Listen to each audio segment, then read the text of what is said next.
তৃতীয় দিনেও অপরিবর্তিত গুয়াহাটির কৃত্রিম বন্যা পরিস্থিতি। মঙ্গলবারেও জলবন্দী মহানগরের হাজার হাজার মানুষ। সোমবার রাত জেগে কাটল মহানগরের বহু পরিবার। কৃত্রিম বন্যা নিয়ন্ত্রণে চূড়ান্তভাবে ব্যর্থ জিএমসি, জিএমডি। রবিবারের ভারী বর্ষণে ভেসে যায় মহানগর। উন্নয়নের জোয়ারে স্মার্ট সিটি গুয়াহাটির সব অভিজাত্য আজ ম্লান। রোদ উঠেছে, আকাশ পরিষ্কার, কিন্তু গুয়াহাটির কৃত্রিম বন্যা কমার নাম নেই। তৃতীয় দিনেও রূপমেরিগাঁও, হাতিগাঁও, সার্ভে এলাকায় হাজার হাজার মানুষ জলবন্দী।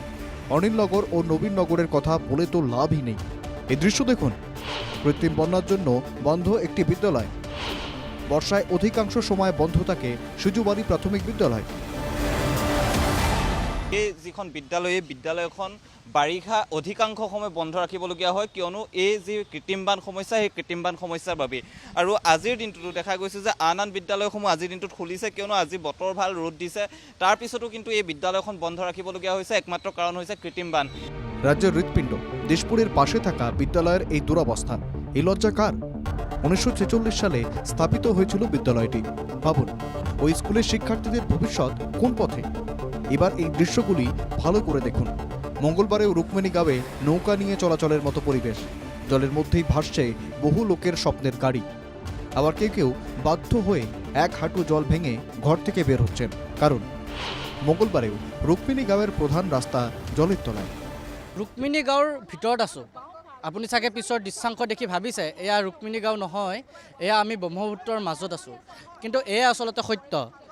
রুকমিণীগাঁৱৰ ভিতৰত আমি এই মুহূৰ্তত আছোঁ আৰু তাৰ পৰিৱেশ আমি দেখুৱাইছোঁ। কৃত্রিম বন্যার জন্য ঘর ছাড়া রুকমিণীগাঁওয়ের বহু পরিবার। এদিকে এখনো জলের তলায় হাতিগাঁও, বেলতলার বহু রাস্তাঘাট। জল ভেঙেই গন্তব্যে যেতে হচ্ছে বেলতলাবাসীকে।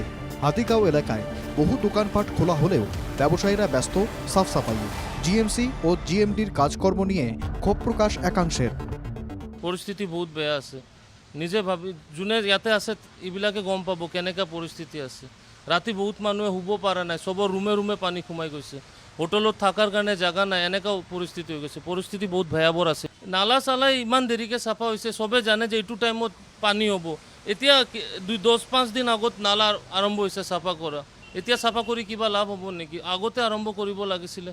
কোনো প্ল্যানিং নাই। সরকার আসে, সরকার যায়, কিন্তু গুয়াহাটির কৃত্রিম বন্যা সমস্যার আজও সমাধান হলো না। শুধুমাত্র নেতাদের ভাষণেই সীমাবদ্ধ মহানগরের কৃত্রিম বন্যা। বিশেষ করে মহানগরের কৃত্রিম বন্যার সমস্যার সমাধানে সরকারের সদিচ্ছা আছে কি?